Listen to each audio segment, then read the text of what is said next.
Caríssimos irmãos e irmãs, louvado seja nosso Senhor Jesus Cristo e a sua Mãe Maria Santíssima.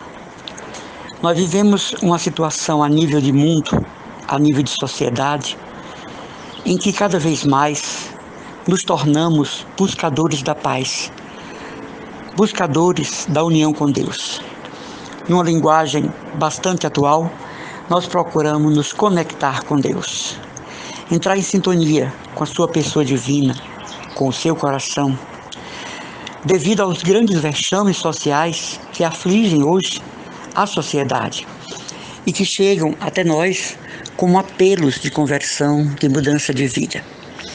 Toda esta situação socioeconômica, cultural e, por que não dizer, religiosa, atinge de um modo muito especial o coração de cada um de nós, os cristãos. Como se nós quiséssemos que verdadeiramente esse mundo fosse moldado novamente pelas mãos criadoras de Deus.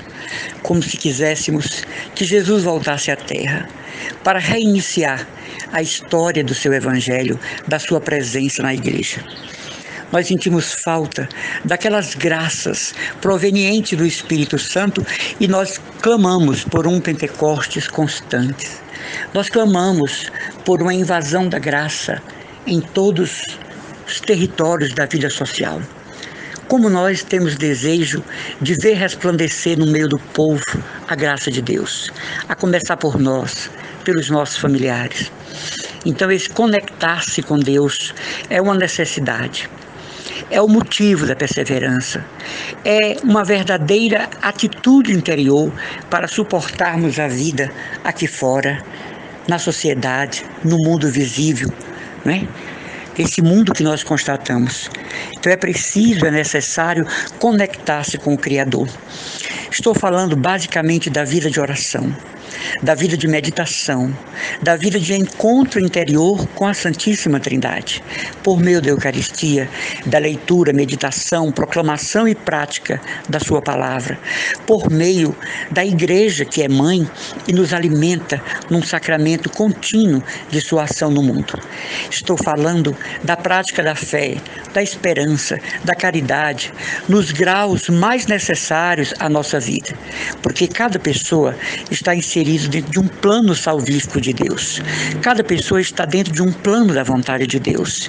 Então, quando nós falamos no testemunho, esse testemunho obedece os limites e as condições nas quais vivem todos os cristãos.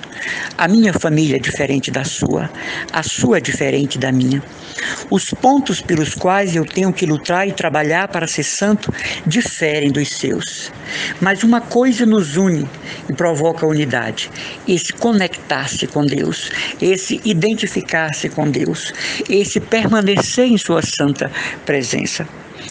Existe um padre fundador de um instituto religioso que toda a regra do seu instituto, por ele fundado, é a vida na presença de Deus. E é um diálogo que surge antes do Concílio Vaticano II e chama a atenção pelo seu conteúdo moderno, atual. Esse padre diz nas regras do seu instituto religioso, de irmãs religiosas, que a vida na presença de Deus é a única condição de santificação pessoal e eclesial. Está lá no tópico da vida das irmãs, que nenhuma delas se esqueça de que está na presença de Deus enquanto passam as horas do dia e quando chega também as horas da noite e no porvir de um novo dia. Então o padre fala isto, que verdadeiramente esta vida na presença de Deus deve ser a aliança cotidiana das irmãs. Na hora que elas desconhecem ou esquecem que estão na presença de Deus, o eu fala mais alto. As dificuldades aparecem. A dificuldade de darem testemunho de Cristo se torna o quê? A grande dificuldade de abraçar o carisma da congregação. Então, nós, pegando essa noção do padre fundador, Padre Guilherme, nós podemos trazer para nós essa expectativa. Esse conectar-se a Deus é viver em sua presença. E vivendo em sua presença, as angústias são compreensíveis.